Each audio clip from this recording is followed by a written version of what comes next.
The story took place in a quiet coastal city in the southern United States.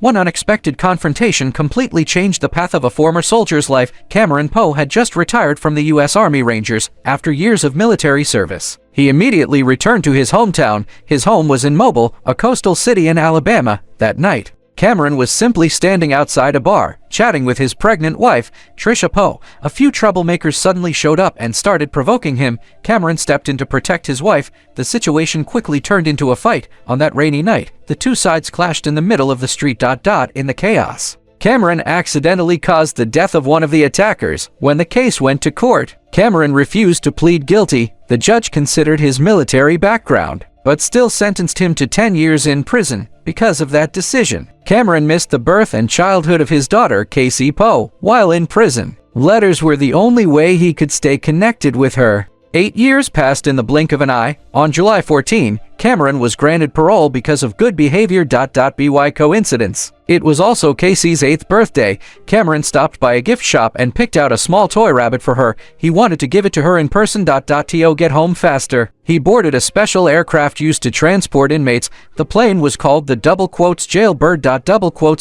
It was actually a modified C-123 transport plane. The transfer operation was supervised by U.S. Marshal Vince Larkin. Besides Cameron and his cellmate Baby O, the aircraft carried a group of the most dangerous inmates in the country. Every one of them had committed serious crimes. They were being transferred to a newly built maximum security prison in Alabama. Also involved in the operation was D-Agent Duncan Malloy. Malloy drove a shiny silver Corvette. He had an arrogant and rough attitude. He even parked his car in a handicapped parking spot without hesitation during the flight. The plane was scheduled to stop in Carson City. A special inmate would be picked up there. His name was Sands. He was the son of a powerful Colombian drug trafficker. To investigate the organization, D-Agent Willie Sims was assigned by Malloy to go undercover, with permission from Vince Larkin. Willie boarded the plane disguised as an inmate. His mission was to gather evidence against Sands' trafficking network. Soon after, several of the most dangerous criminals on the plane were introduced. One of them was Billy Bedlam. After discovering his wife had been unfaithful, he lost control and eliminated her entire family.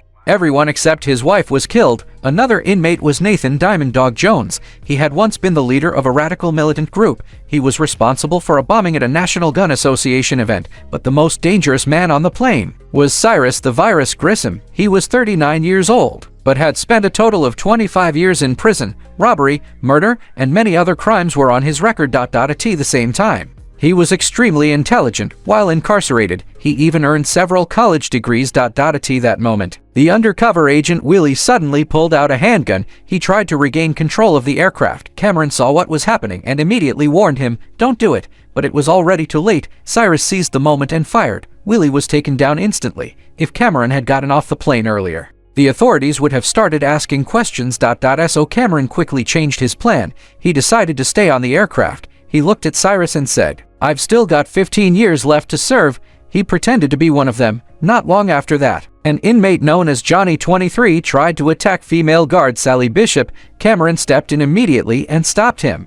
The nickname Johnny 23 came from his criminal record, according to court documents. He had committed 23 separate assault crimes. Meanwhile, Cyrus noticed something strange in the distance. Police vehicles that had been leaving suddenly turned around. He realized the situation had been exposed. Without hesitation, he opened fire. Several officers who approached to question them collapsed on the spot. Then, the jailbird took off again, plowing through massive sandstorms as it climbed into the sky. Meanwhile, Pinball Parker, who was supposed to install the transponder on another plane, was stuck at the airport flirting with a girl and couldn't make it back to the aircraft in time. Up in the air, Vince Larkin and Duncan Malloy finally got in touch with the jailbird. They tried to negotiate with Cyrus the Virus Grissom, but Cyrus just sneered. "Welcome to the prisoner flight." The negotiation quickly fell apart when Duncan learned that undercover agent Willie Sims had been killed. He flew into a rage. He decided to take an armed helicopter, track the jailbird, and, if necessary, shoot it down. But Vince was firmly against it.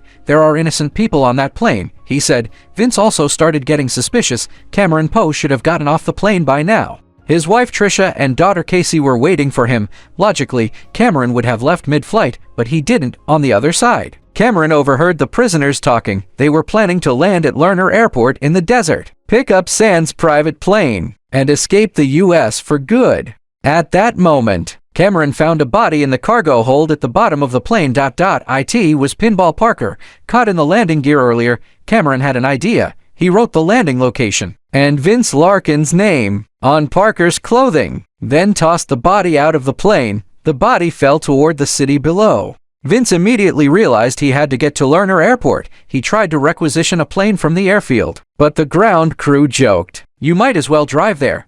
Vince didn't waste time. He jumped into Duncan's silver Corvette and sped off, seeing the police closing in. Sands tried to fly away alone, but Vince used a crane to smash the plane's tail. The plane couldn't take off. An enraged Cyrus burned Sands alive. Soon after, the National Guard arrived at the airport. The prisoners grabbed weapons from the cargo hold, originally meant for the marshals. Cyrus set up an ambush in the junkyard using the terrain. A firefight broke out, taking down many guards. Only when Vince drove a bulldozer into the fight were the guards able to push the prisoners back toward the plane. Meanwhile, Cameron finally found the insulin syringe. He returned to the plane and saved Baby O. He also knocked out Johnny 23, who had tried to assault female guard Sally Bishop, and handcuffed him. As the guards advanced, the prisoners began to collapse. Cyrus immediately gave orders. The plane came to a stop just before hitting a hotel. Police arrived quickly, arresting most of the prisoners. But Cyrus, Diamond Dog, and Swamp Thing escaped from the bottom of the plane.